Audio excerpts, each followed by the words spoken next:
Perceiving size. Among all our perceptual experiences and abilities, perceiving size is an important characteristic of our perceptual system, our ability that makes it possible for us to move in the physical environment. The perception of size is actually tied up to the perception of depth. हमने ये learn किया कि depth हमसे चीज़ों को 3 dimensional में देखने की पॉसिबिलिटी का नाम है. अब 3 डायमेंशन का मतलब ये है कि वो आपकी किस सिमत में है, आपसे कितनी दूर है, और वो एक फ्लैट सरफेस पे नहीं है बल्कि इस रुख और इस रुख 3 डायमेंशंस में आप उसको परसीव कर रहे हैं. तो साइज़ का ताल्लुक जाहिर है फासले से है. हम चीज़ों को डेप्थ में देखते हैं तो उसका मतलब ये है कि हम उसको अपने से दूर या नज़दीक यानी डिस्टेंस या फासले के हिसाब से देखते हैं. तो फिर हम किसी चीज़ का हुजम या साइज़ जो है या किसी इंसान का कद क्या एस्टिमेट कर रहे हैं, क्या परसीव कर रहे हैं, उसके अंदर हमारी ये कैलकुलेशन भी शामिल होती है कि वो हमसे कितना दूर या कितना नज़दीक है.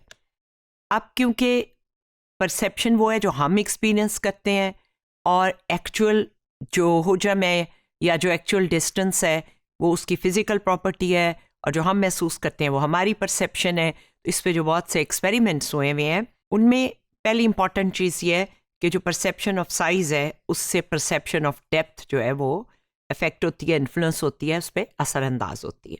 मसलन एक हेलीकॉप्टर पायलट जो है वो अगर ऐसी जगह फ्लाई कर रहा है जहाँ वाइट आउट जिसको कहते हैं कि बर्फ़ और बादल की वजह से विजन बिल्कुल ब्लर हुआ होता है, बहुत करीब पहुँच के कोई चीज़ का पता चलता है, तो क्योंकि क्यूज़ नहीं होते डेप्थ के तो मिस परसेप्शन ऑफ डेप्थ या डिस्टेंस होती है. तो जब फासला ही पता नहीं होगा पायलट को तो बहुत बड़े ख़तरे से दो चार हो सकता है. तो इस वाइट आउट की वजह से एक स्मॉल बॉक्स जो है वो उसको एक ट्रक की तरह नज़र आता है जो कि उससे बड़ा दूर है, जबकि वो बॉक्स जो है वो बहुत करीब है और वो ज़मीन के करीब गिरते गिरते आ चुका है पायलट अपने फासले में. और उस परसेप्शन की अफेक्ट होने से जो कि साइज़ और डेप्थ परसेप्शन के क्यूज़ नहीं है, तो उसको वही जो ट्रक है वो जो बॉक्स है वो एक ट्रक लग रहा है और वो कह रहा है ट्रक अगर मुझे इतना छोटा नज़र आ रहा है तो बहुत दूर होगा.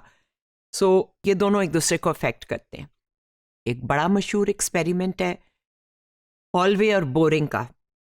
उसमें उन्होंने ये एक्सपेरिमेंट में देखना चाहा कि अगर हम किसी को एक कमरे के इंटरसेक्शन पे बिठाएं, यानी एक इधर कॉरिडोर है और एक इधर कॉरिडोर है और वो कोने में बैठा हुआ है आपका सब्जेक्ट, और वो इधर भी देख सकता है और वो इधर भी देख सकता है, और उसके एक साइड पे एक टेस्ट सर्कल है और जिसको उसने कंपैरिजन सर्कल है जिसको उस टेस्ट सर्कल से उसने मैच करना है. जो कंपैरिजन सर्कल है वो 10 फीट दूर है ऑब्जर्वर से, और टेस्ट सर्कल्स जो हैं वो 10 से लेके 120 फीट यानी 10 से 120 फुट तक के फासले पे प्रेजेंट किए गए. इसको देखने का मकसद ये था कि जब वो मैच करता है तो डिस्टेंस की वजह से वो उसके किस साइज़ को कहता है कि ये उसी साइज़ का है. तो ये साइज़ के एक्सपेरिमेंट थे. ये वो कमरा है जिसमें ऑब्जर्वर का काम ये था कि वो हर ट्रायल पे डायामीटर एडजस्ट करे कंपैरिजन सर्कल का जो कि लेफ्ट पे है, to match their perception of the size of the test circle on the right. तो ये कितना दूर है इसका डिस्टेंस है, लेकिन जो कंपैरिजन है उसको उसने एडजस्ट करना है. ये जो विजुअल एंगल है वो दूर से और करीब से डिफरेंट बनता है. विजुअल एंगल वो एंगल है जो कि ऑब्जर्वर की आंख से रिलेटिव होता है. हम विजुअल एंगल किसी स्टिमुलस का इस तरह बनाते हैं जैसे कि इस शख्स की मिसाल में वो जो ऑब्जेक्ट है उससे 2 लाइंस जो हैं आपकी आंख तक से जाती हैं, वो आपका विजुअल एंगल होता है. अगर आपकी यहाँ आंख है और यहाँ पे वो है तो ये विजुअल एंगल होगा. विजुअल एंगल डिपेंड करता है कि साइज़ क्या है ऑब्जेक्ट का जिसको देखा जा रहा है, वो इतनी बड़ी कोई चीज़ है या वो इतनी सी कोई चीज़ है, और वो इस पे भी डिपेंड करता है कि उससे आपका डिस्टेंस क्या है. इसको देखें तो हमें ये बात समझ आएगी। आंख में क्रॉस करके रेटिना पे अक्स बन रहा है ना, लेकिन जब वो लेंस में से जा रहा है तो वो उसकी हाइट के हिसाब से भी है, लेकिन अगर उसी हाइट का इंसान जो है वो और करीब आ जाए तो विजुअल एंगल जो है वो खुल जाता है ऐसे करके, और अगर वो दूर हो तो वो क्लोज हो जाता है। The visual angle between the two finger is the same as the visual angle of the Eiffel tower. तो ये इतना बन रहा है कितना, ये तो हम जानते हैं।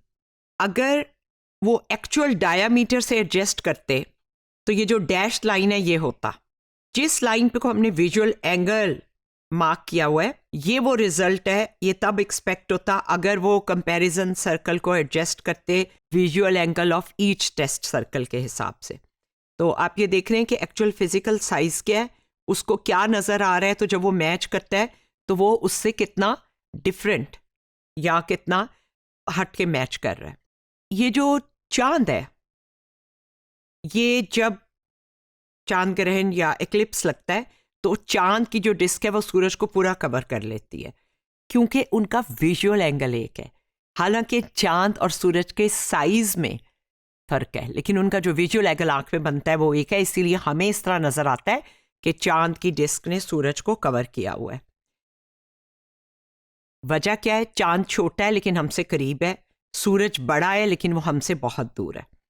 तो इसकी वजह से ये दो जो आसमानी सेलेस्टियल बॉडीज हैं, ये साइज में बहुत डिफरेंट होने की वजह से हम उन्हें सेम साइज परसीव करते हैं, क्योंकि छोटा और करीब होना और बड़ा और दूर होना उन्हें एक बराबर कर देता है।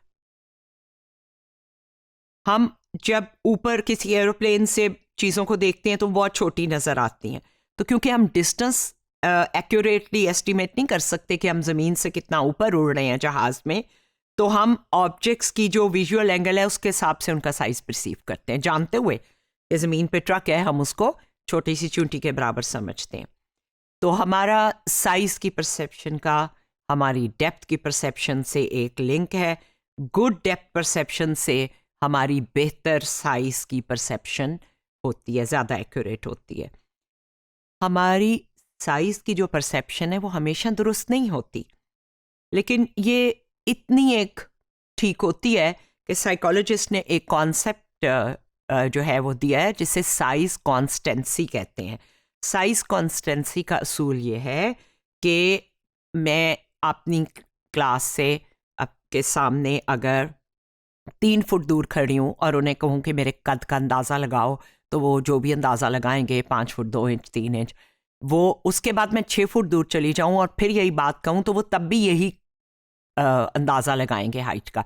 हालांकि उस वक्त आपका जो साइज रेटिना पे पड़ रहा है वो बहुत छोटा हो चुका है, 3 से 6 फुट के बीच में।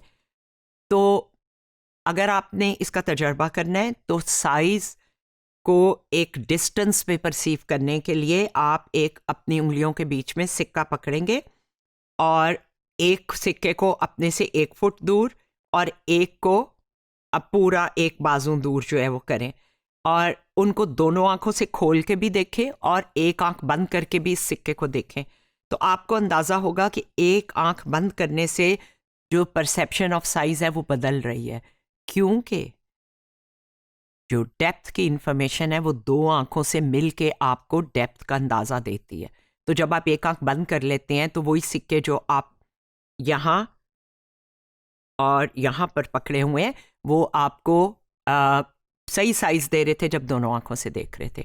एक आंख से देखते हुए वो डेप्थ का क्यों गायब हो गया, तो फिर आपको उनके साइज की परसेप्शन में फ़र्क नज़र आएगा। ये एक तजर्बा है, कीजिए और साइज की परसेप्शन का सब खुद से अंदाज़ा कीजिए।